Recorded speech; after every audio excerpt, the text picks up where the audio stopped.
welcome to the Medical Minute here at Fraum Health. We are here with our friend Dr. H, Dr. Heather as I like to call her. We're talking about menopause. Yep. Lots to say in this short period of time. Absolutely. So perimenopause and menopause is the time in women's lives when our sex hormone levels start to decline. It can start happening as early as our mid to late 30s. Wow. I mean, so don't dismiss problematic symptoms. It can have a huge swath of symptoms that don't seem like, oh yeah, this is, perimenopause. It can be, I can't remember why I walked in the room. Why is my skin so itchy for no reason?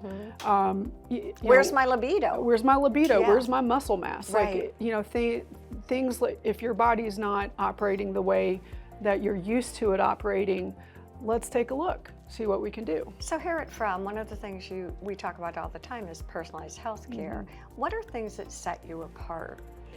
I think the biggest one is that us as a clinic, we are committed to listening and believing our patients. Okay.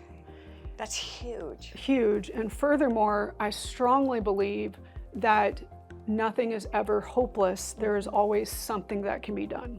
So the ultimate goal is quality of life. Quality of life for everybody, big time. It sounds amazing. And again, I think Dr. Heather has a lot to say. You are very user friendly, if I do say so myself. Well, thank That's you. a very good thing. So thank you, and thank you all.